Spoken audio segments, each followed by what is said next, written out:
Assalamualaikum warahmatullahi wabarakatuh. Perkenal, di sini kami mencoba kelompok 4 dari dengan untuk memenuhi tugas tugas kami dengan proyek sosial kewarganegaraan dengan judul Peran Teknologi Informasi dan Meningkatkan Partisipasi Perempuan dalam Pengambilan Keputusan Pengembangan di Desa Digital yang menerapkan gender equality dan pekerjaan layak dan pertumbuhan ekonomi. Di sini, Virosynthesis ini ada daftar isi, itu adalah jurnal anggota kelompok, latar belakang, landasan teori, metode dan data, rangkaian kegiatan, proses implementasi, dan juga hasil implementasi. Di sini anggota kelompok kami, saya namanya Supardosi, Dengan saya Ditya Tabi. Dengan saya Askada Fenan Rahman. yaitu kelompok anggota kelompok 4. Baik, kita masuk materi yang pertama, di mana eh, apa yang menjadi latar belakang dari masalah yang kami angkat, yaitu perempuan memiliki peran sangat penting dalam pembangunan, terutama di tingkat desa. Namun keterlibatan mereka dalam proses pengambilan keputusan pembangunan masih tergolong rendah, terutama karena hambatan akses informasi dan kurangnya ruang partisipatif yang inklusif. Nah, dalam era digital, potensi teknologi informasi seperti aplikasi desa digital, grup komunikasi online, dan media sosial dapat menjadi sarana strategis untuk memperluas partisipasi perempuan dalam forum-forum pembangunan.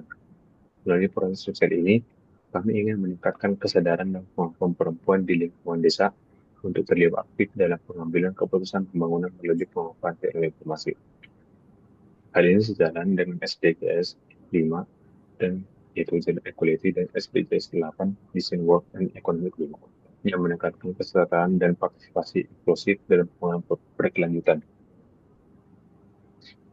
Lanjut, yang menjadi landasan teori dalam masalah yang kami angkat adalah yang pertama pastinya landasan filosofis Pancasila dan etika sosial. Sila kedua yaitu kemanusiaan adil beradab, mendorong kesetaraan hak antara laki-laki dan perempuan. Sila kelima, keadilan sosial dan sosial Indonesia menjadi dasar bahwa seluruh rakyat warga termasuk perempuan berhak ikut serta dalam pembangunan. Teknologi digunakan dalam semangat keadilan dan pengaturan harus memperkuat peran aktif perempuan, bukan sekedar alat bantu pasif. Menjadi landasan teori kami kedua adalah teori pemberdayaan dari empowerment teori Julian Rappaport. Itu di mana pemberdayaan adalah proses meningkatkan kapasitas individu dan kelompok dalam mengendalikan kehidupan mereka.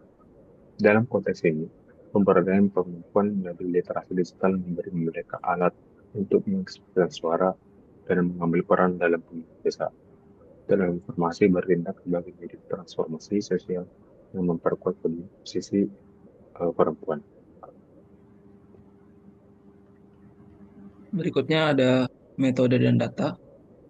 Penelitian ini menggunakan pendekatan kualitatif dengan metode studi pustaka library research. Metode ini dipilih karena penelitian dilakukan dengan cara menganalisis berbagai sumber tertulis yang relevan, seperti jurnal ilmiah, laporan, pembangunan desa, artikel kebijakan, data dari lembaga pemerintah, dan publikasi resmi yang membahas partisipasi perempuan serta pemanfaatan teknologi informasi dalam pembangunan desa. Data yang dikumpulkan ini bersifat sekunder dan dianalisis secara deskriptif, kualitatif untuk menemukan pola, isu, serta potensi pemanfaatan teknologi sebagai sarana peningkatan partisipasi perempuan dalam proses pengambilan keputusan pembangunan. Fokus utama penelitian ini adalah pada penggalian literatur dan kebijakan yang sejalan dengan tujuan SDGs 5, yaitu kesetaraan gender, dan SDGs 8, yaitu perempuan ekonomi inklusif, dalam konteks desa digital.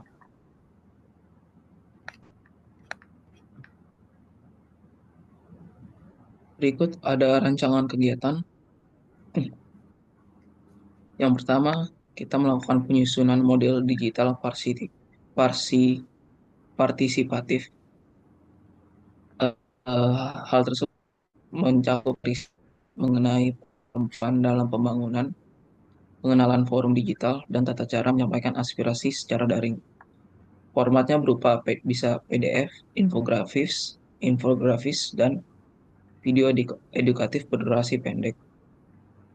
Berikutnya, simulasi pengambilan keputusan digital. Ini bisa termaksud studi kasus, misalnya prioritas dana desa.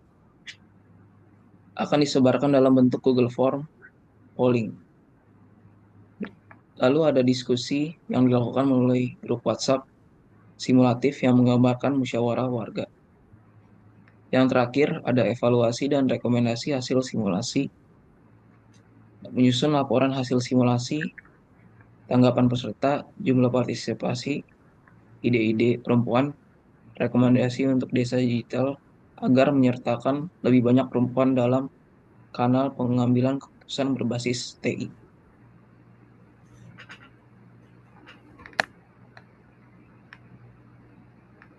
Untuk di proses implementasi penelitian ini, kami menyusun dengan rancangan proses implementasi berbasis hasil analisis dari berbagai sumber literatur.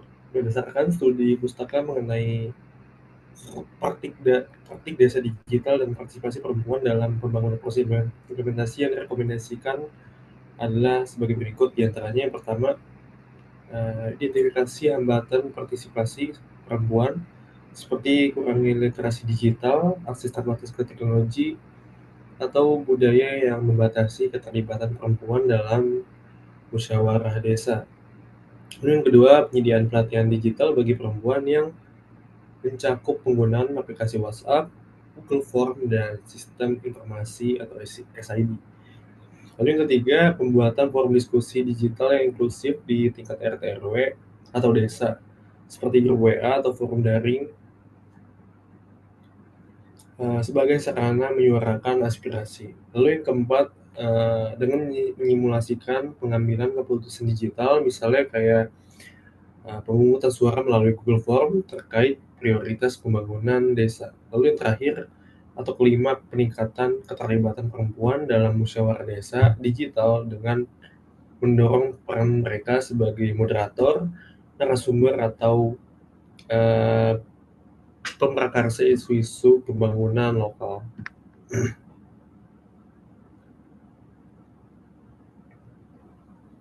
Lalu untuk hasil implementasi,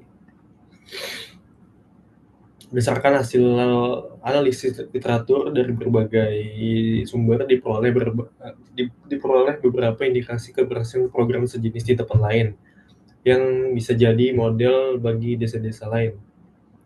Antara lain, pertama, kami melihatnya adanya peningkatan partisipasi perempuan hingga 40-60% dalam musyawarah desa digital di desa-desa yang telah menerapkan aplikasi sistem informasi desa atau SID atau grup diskusi daring. Angka ini signifikan tentunya 40-60% dan menunjukkan bahwa platform digital berhasil menunjukkan partisipasi yang cukup bisa dipandang. Lalu ini juga karena digitalisasi memberikan fleksibilitas waktu, kenyamanan, dan rasa aman bagi perempuan untuk menyampaikan gagasan tanpa perlu khawatir tentang tetapan atau interupsi langsung. Lalu yang kedua, perempuan jadi lebih percaya diri dalam menyampaikan pendapat ketika difasilitasi melalui platform digital. Ruang partisipasi digital yang sifatnya asinkron dan seringkali anonim atau semi-anonim memberi mereka keleluasan untuk berpikir lebih matang sebelum berpendapat dan menghindari intimidasi langsung yang mungkin ada di pertemuan fisik. Ini membuka saluran komunikasi yang lebih luas, nyaman, juga mendorong mereka untuk lebih aktif mengekspresikan pemikiran mereka. Lalu di bawahnya ada keterlibatan perempuan berdampak pada kebijakan desa yang lebih inklusif. Sebagai contoh, kelompok kami menemukan studi di mana suara perempuan mendorong pengalokasian anggaran khusus untuk UMKM perempuan atau inisiatif pelayanan kesehatan ibu anak yang lebih baik. Bahkan pelatihan keterampilan yang sesuai dengan kebutuhan mereka. Ini menunjukkan bahwa ketika perempuan berpartisipasi, agenda-agenda yang relevan dengan kehidupan mereka juga mendapatkan perhatian dan prioritas dalam perencanaan pembangunan desa. Lalu terakhir, hambatan utama yang perlu diatasi. Tentunya nggak semuanya mulus. Kami juga mengidentifikasi hambatan utama, yaitu rendahnya literasi digital secara umum dan kurangnya fasilitas teknologi di daerah terpencil. Meskipun ada peningkatan seiringnya waktu, tapi tetap kesenjangan akses dan keterampilan masih menjadi pekerjaan rumah. Oleh karena itu, keberhasilan jangka panjang sangat bergantung pada investasi berkelanjutan dalam infrastruktur dan program pelatihan. Jadi kesimpulannya dari temuan ini dapat kelompok kami simpulkan bahwa pemanfaatan teknologi informasi berpotensi besar dalam memperkuat partisipasi perempuan dalam mengambil keputusan pembangunan. Namun, proses ini akan jadi maksimal dan berkelanjutan terutama jika didukung oleh kebijakan desa yang tentunya pro partisipasi dan program digitalisasi literasi digital yang berkelanjutan. Ini bukan tentang teknologi saja, tapi juga tentang sinergi antara teknologi, kebijakan, dan pemberdayaan komunitas untuk mewujudkan desa digital yang benar-benar inklusif dan adil. Itu adalah hasil implementasi.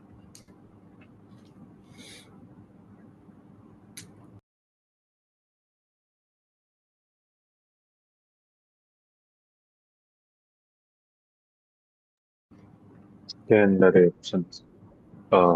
proyek sosial keluarga negaraan kami, jika ada salah kata atau pengucapan, mohon dimaafkan.